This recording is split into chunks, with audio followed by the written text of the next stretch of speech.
السلام علیکم ورحمۃ اللہ وبرکاتہ۔ وعلیکم السلام۔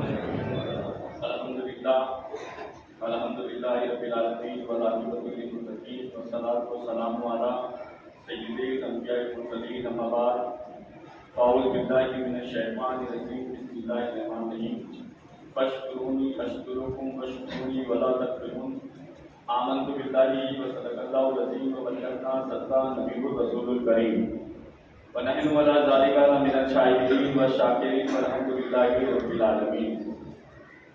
دوستو بزرگوں، زیادہ وقت نہ لیتے ہوئے تو اہم مسئلہ آج صرف ہندوستان میں نہیں بلکہ پوری دنیا میں آج مذہب اسلام کو نشانہ بنایا جا رہا ہے، اور ایک یہودی کی سوچی سمجھی سازش کے تحت پورے دنیا میں اسلام پہ کام کرنے والے اور اسلام کو ماننے والوں کو نشانہ بنا کے ان کو یہودی پالیسی چل رہی ہے۔ رب تعالیٰ قرآن شریف کی آیت مبارکہ میں فاشکرونی اشکرکم واشکرونی ولا تکفرون ارشاد فرماتا ہے کہ اے بندو تم میرا ذکر کرو، میں تمہارا چرچا کروں گا۔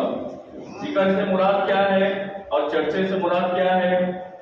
بعض لوگوں نے، سب لوگوں نے نہیں، بعض لوگوں نے اس کی صوفیزم کا نام دے کے کونوں میں بیٹھ کے لا الہ الا اللہ پڑھنے کا نام ذکر رکھا۔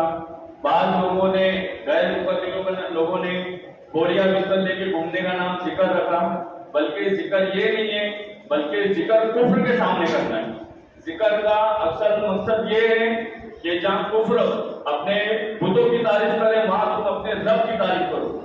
ذکر کا مقصد اصل یہ تھا، اور ذکر کا مقصد ہم نے یہ سمجھا کہ ہم نے ہماری خانقاہوں میں ذکر کرنا، ہماری مسجدوں میں ذکر کرنا، ہماری محفلوں میں ذکر کرنا، بلکہ یہ نہیں۔ ذکر کا مقصد یہ تھا جب کفر طاقت سے اٹھے تو تم اللہ کی تعریف ان کے سامنے بیان کرو۔ اصل ذکر کا مقصد یہ تھا، تم میرا ذکر کرو، میں تمہارا چرچا کروں گا۔ اب چرچے سے مراد یہ ہے، آج بڑے بڑے علماء کرام الحمدللہ، بڑے بڑے صوفیاء کرام کو آپ سوشل میڈیا کے ذریعے، یوٹیوب کے ذریعے دیکھ رہے ہیں، گوگل کے ذریعے دیکھ رہے ہیں، اس سے پہلے کیسٹوں کے ذریعے آپ سنتے تھے۔ تو چرچا یہ نہیں، چرچا جب اللہ کے ولی اللہ کے دین کی تبلیغ کرتے تھے تو اللہ تبارک و تعالیٰ غیبانہ ان کا چرچا کرتا تھا، اور جب ان کی مزاروں کو آپ جا کے جنگلوں میں دیکھو گے تو ہزاروں کی تعداد کے آج میں مسلمان موجود ہیں، کیونکہ انہوں نے سچے دل سے ذکر کیا۔ آج فلسطین کے معاملات ہمارے آپ کے سامنے ہیں، یو پی بہار کے معاملات ہمارے آپ کے سامنے ہیں۔ آج سے 70 اور 75 سال کے اندر کبھی بھی مہاراشٹر میں اتنی بڑی بڑی گستاخیاں نہیں ہوئی، ان گستاخیوں کا معاملہ ہمارے سامنے ہے۔ جب سے لاؤڈ اسپیکر بنا، ہندوستان کا سنویدھان بنا، اذان جو ہے فجر سے لے کے عشاء تک مائکوں پہ ہوتی تھی، لاؤڈ اسپیکر میں ہوتی تھی، مگر دھنی پردوشن کا نام دے کے اذانوں کو بند کیا جا رہا ہے۔ بچیوں کو کالجوں میں برقعے پہ پابندی لگائی جا رہی ہے، مزارات اولیاء کو لینڈ جہاد کے نام پہ شہید کرا جا رہا ہے، مسلمانوں کو گو ہتیا کے نام پہ مارا جا رہا ہے۔ اس کی وجہ یہ ہے کہ ہم نے اللہ کے ذکر کو کرنا چھوڑ دیا۔ اس کی اہم وجہ کیا ہے کہ ہم نے اللہ کے ذکر کو کرنا چھوڑ دیا۔ آج حضرت آدم علیہ السلام سے لے کے حضور علیہ السلام تک جو اسلام کے مخالف جنگ ہوئی وہ ہر دور میں الگ الگ طریقے سے ہوئی۔ حضرت موسیٰ علیہ السلام کا زمانہ آیا تو موسیٰ علیہ السلام کے زمانے کے سامنے جادو کرتے، اور حضرت موسیٰ علیہ السلام کو اللہ تعالیٰ نے معجزہ دے کے بھیجا۔ عیسیٰ علیہ السلام کا زمانہ آیا تو اس زمانے میں ایک سے ایک بیماریوں کا علاج کرنے والے تھے، حضرت عیسیٰ علیہ السلام کو روح اللہ بن کے اللہ تعالیٰ نے پیدا کیا۔ جب حضرت خواجہ غریب نواز رضی اللہ تعالیٰ کا زمانہ آیا تو حضرت خواجہ غریب نواز کے سامنے بھی جادو کرتے، حضرت خواجہ غریب نواز نے اپنی کرامت سے اس کو دبایا۔ جب امام احمد رضا فاضل بریلوی اعلیٰ حضرت اجل برکت کا زمانہ آیا تو تحریر سے گستاخی ہوئی، کتابوں کے ذریعے گستاخی ہوئی، قلم کے ذریعے گستاخی ہوئی، اور اعلیٰ حضرت عجیب البرکت انہوں نے لکھ کر اس کا جواب دیا۔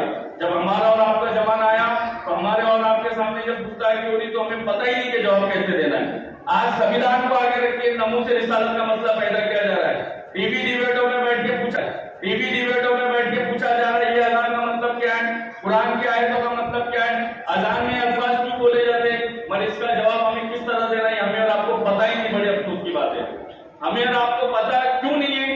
کیونکہ ہم نے دین کو سمجھا ہی نہیں۔ ہم نے دین کو صرف لباس تک سمجھا ہے، دین کو صرف اور صرف عبادت تک سمجھا ہے۔ دین کا اصل مقصد ہے کہ دین کی حفاظت کرنا بھی یہ دین کا ایک مقصد ہونا چاہیے۔ آج کوئی خبیث اٹھ کے اللہ کی شان میں گستاخی کرے، حضور کی شان میں گستاخی کرے، صحابہ کی شان میں گستاخی کرے، اہل بیت کی شان میں گستاخی کرے، اور صرف ہم ہزاروں کی تعداد میں جمع ہو کے صرف ایک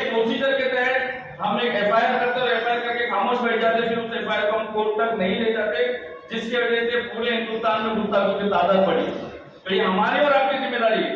آج اسلام کو کس ذریعے نقصان پہنچایا جا رہا ہے، ہم اور آپ مل کے محنت کریں، انشاءاللہ اللہ ہمارا خالق ہے مالک ہے، اسی ذریعے ہمیں فائدہ پہنچائے گا. کریں گے انشاءاللہ سب مل کے محنت. آج سنویدھان کو آگے رکھ کے اذانوں پہ پابندی لگائی جا رہی، سنویدھان کو آگے رکھ کے بچوں کے بھرکوں پہ پابندی لگائی جا رہی، سنویدھان کو آگے رکھ کے مسجدوں کو شہید کرنے میں لگائی جا رہی، سنویدھان کو آگے رکھ کے مدرسوں کو شہید کیا جا رہا ہے، سنویدھان کو آگے رکھ کے مسلمانوں کی لنچنگ کری جا رہی. گو ہتیا کے نام پہ انسانوں کی ہتیا کرنا یہ سنویدھان کا نام دیا گیا. تو ہماری اور آپ کی ذمہ داری کم سے کم ہر سنی مشکلہ مسلمان، ایمان والا مسلمان 1 گھنٹہ لا آف انڈیا پڑھے اور سنے. پڑھیں گے انشاءاللہ، کیونکہ سنویدھان کے دائرے میں گستاخی ہو رہی تو جواب بھی آپ کو سنویدھان کے دائرے میں رہ کے دینا پڑے گا. آج ہم اس وقت کے لیے انتظار کرتے، اس وقت کے لیے انتظار کرتے. کیا دین ہم نے نہیں پڑھا ہے؟ کیا کلمہ ہم نے نہیں پڑھا ہے؟ کیا قیامت میں ہم سے نہیں پوچھا جائے گا؟ ہمیں ایک موبائل کی پن سے لے کے EMI تک گھر تک لینے کی ہمیں سمجھ ہے، مگر جب اللہ اس کے رسول کی شان میں گستاخی ہو جاتی تو ہم کہتے ہیں ہم کو تو پتہ ہی نہیں کیا کرنا چاہیے. یہ ہماری لاپرواہی کا نتیجہ ہے کہ جو کفر اتنا طاقتور ہوا. تو بہرکیف پیغمبر محمد رحمت بل، اس کتاب کو ہم نے ہندی میں بھی لکھا ہے اور اردو میں بھی لکھا ہے، اور اس کتاب کو تیلگو میں، ہندی میں، بنگالی میں، گجراتی میں، مراٹھی میں بھی لکھا ہے، تاکہ ہر سنی مشکلہ مسلمان لا آف انڈیا سمجھے اور اس پہ عمل کرے اور کفر کے آگے آگے کھڑے سنویدھان کے دائرے میں. آج پچھلے 5 سال سے ہم محنت کر رہے ہیں، صرف اور صرف 14 اسٹیٹوں میں تو ہمارے ناموں سے رسالت کے کیس چلتے، اور اس کے بعد 3 اہم مسئلے پہ ہم یہ کام کر رہے ہیں کہ کس طرح ہمارے مسلمان بچے جو نشے میں مبتلا ہیں ان کو ریٹرن لائیں. کیونکہ ایک نسلوں کو نشہ دے کے آپس میں لڑائی کی یہودی پالیسی ہندوستان میں بھی کری جاتی، اور اس نشے کو عام کرنے کے لیے صوفیزم کا نام دیا گیا. آپ نے دیکھو گے نہیں دیکھے؟ آپ کو نشہ کسی مسجد کے پاس نہیں ملے گا. آپ نے کبھی دیکھا ہے کسی مسجد کے پاس، کسی مدرسے کے پاس نشہ نہیں ملے گا، کسی سرکاری اسکول کے پاس نشہ نہیں ملے گا. مگر معاذ اللہ کہتے ہیں مجھے شرم آتی ہے کہ صوفیزم کے نام پہ درگاہوں کے پاس نشہ کرایا جا رہا ہے. یہ ہمیں برباد کرنے کی سازش کری جا رہی ہے. اس کے خلاف بھی آپ لوگ محنت کریں گے انشاءاللہ. آج 1% بچے نشہ کر رہے ہیں، آپ سوچو 10 سال کے بعد 100 سال کے بعد کتنے % بچے نشہ کریں گے. یہ ہماری اور آپ کی ذمہ داری ہے کہ بچوں کو نشہ کرنے سے روکیں. دوسرا اہم مسئلہ پورے ہندوستان میں ناموں سے رسالت کا قانون بنانا ہے، اور سب سے پہلے کہ ہم اور آپ مل جل کے اگر محنت کریں تو مہاراشٹر میں انشاءاللہ ناموں سے رسالت جو ہم اور آپ قانون بنانے میں کامیاب ہوگی. ہمیں کرنا کیا ہے؟ نہ لڑنا ہے، نہ جھگڑنا ہے، کچھ نہیں کرنا ہے. اس کتاب کو چھپانا ہے اور اس کتاب کو پورے مہاراشٹر میں عام کرنا ہے. جب ہم ممبئی سے ویدھان سبھا میں اپیل کریں اور وہاں سے گودی میڈیا جب نکلے کہ ناموں سے رسالت کا مطلب کیا ہے، پیغمبر محمد رحمت کا مطلب کیا ہے، تو ہمارے ہر سنی علماء، ہر سنی عوام کو مطلب معلوم رہنا چاہیے کہ جب گو ہتیا پہ قانون بن سکتا ہے، 3 طلاق پہ قانون بن سکتا ہے، لو جہاد پہ قانون بن سکتا ہے، کیوں نہیں ہم اور آپ مل جل کے اگر محنت کریں تو ہمارے نبی کی عزت پہ قانون بن سکتا ہے. کریں گے انشاءاللہ. کون کریں گے انشاءاللہ؟ ہاتھ اٹھا کے بتائیں. اللہ دیکھ رہے ہیں، ہم دیکھ رہے ہیں. ہماری اور آپ کی ذمہ داری. آج ہمیں اور آپ کو موقع ہے، ہمیں اور آپ کو بات کرنے کا موقع ہے، ہمیں آپ کو کھڑنے کا موقع ہے. اگر آج ہم اور آپ نہیں کھڑیں گے نا، کل یہ موقع یہ بھی یہودی پالیسی ختم کر دیں گے. تیسری اہم بات فلسطین والوں کے تعلق سے تمام مسجدوں میں، مدرسوں میں، درگاہوں میں دعا کری جا رہی. الحمدللہ اچھی بات ہے. اور ہم نے ہماری کمیٹی میں پچھلے 8 تاریخ کو، جو اسی مہینے کی 8 تاریخ کو 55,000 روپیہ سوشل میڈیا کے ذریعے ہم نے جمع کر کے فلسطین ایمبیسی کو دیا تاکہ وہاں کے زخمی بچوں کا علاج ہو سکے. آپ لوگوں سے گزارش ہے کہ حضرت سے رابطہ قائم کریں، آپ لوگ بھی جمع کریں اور فلسطین ایمبیسی میں جا کے دیں. دعا کرنا بے شک ضروری ہے، مگر مظلوموں کے لیے کھڑنا اتنا ضروری ہے.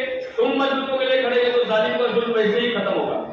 اتنا پیسہ ہندوستان سے فلسطین کے غریب بچوں کے لیے، زخمی بچوں کے لیے دیں گے کہ اسرائیل سوچتے سوچ میں پڑ جانا چاہیے کہ ہندوستان کے غریب مسلمانوں نے مدد کی. کریں گے انشاءاللہ.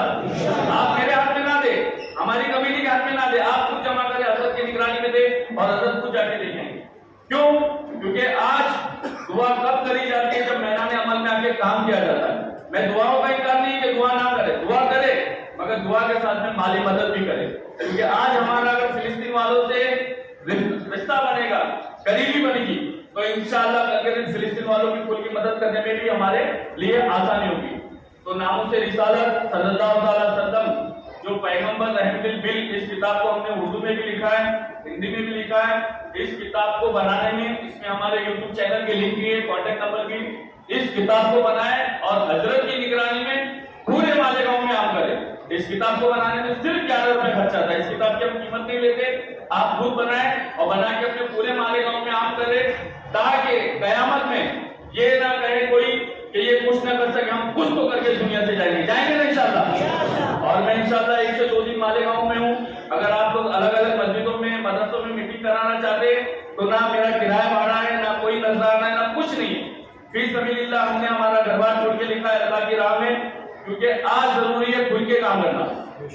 اپنے آپ کو پہچانو, ہم اللہ کے بندے, ہمارے لیے اتنا ہی کافی.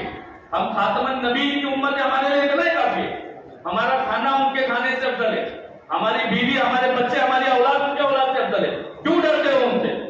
جب تم سب کچھ اس سے افضل ہے تو پھر تمہارے ڈرنے کی ضرورت کیا ہے؟ یاد رکھو, انسان کے دل میں ایک ہی خوف ہو سکتا ہے, یا تو ہمارے دل میں حکومت کا خوف ہو سکتا ہے, یا تو اللہ کا خوف ہو سکتا ہے. فیصلہ تمہارے ہاتھ میں لے کے جا رہا ہوں کہ تمہارے دلوں میں کس کا خوف ہے, اللہ کا خوف ہے یا حکومت کا خوف ہے. اگر اللہ کا خوف ہے تو دین اسلام کے لیے کھڑو, ورنہ اگر حکومت کا خوف ہے تو اس زمانے میں بھی منافق موجود تھے. جب حضور علیہ السلام جگہ تبوک کے لیے نکل رہے تھے تو منافق ایک طرفہ بیٹھ کے مسجد بنا رہے تھے. تو تمہارے ہاتھ میں فیصلہ ہے کہ تم کو مومن بن کے سامنے آنا ہے یا منافق بن کے اپنے اپنے گھروں میں بیٹھنا ہے. آج فلسطین کے جو حالات بنے ہوئے, اللہ نہ کرے 70,000 ورنہ کرے کہ 2024 میں ہمارے اور آپ کے حالات بن جائے. ہماری دعاؤں سے ہم نے اپنی بابی مسجد کو نہیں بچا سکے, کہ تمہاری ہماری دعاؤں سے ہم فلسطین کے مسجد اقصیٰ کو بچا پائیں گے؟ ہمیں چاہیے کہ ان کے سامنے آئے, مگر سنویدھان کے دائرے میں آئے, لا آف انڈیا کو سمجھ کے پڑھ گئے. 24 گھنٹے کے اندر کم سے کم ایک مسلمان 4-4 5-5 گھنٹہ موبائل استعمال کرتا ہے. روزانہ 1 گھنٹہ.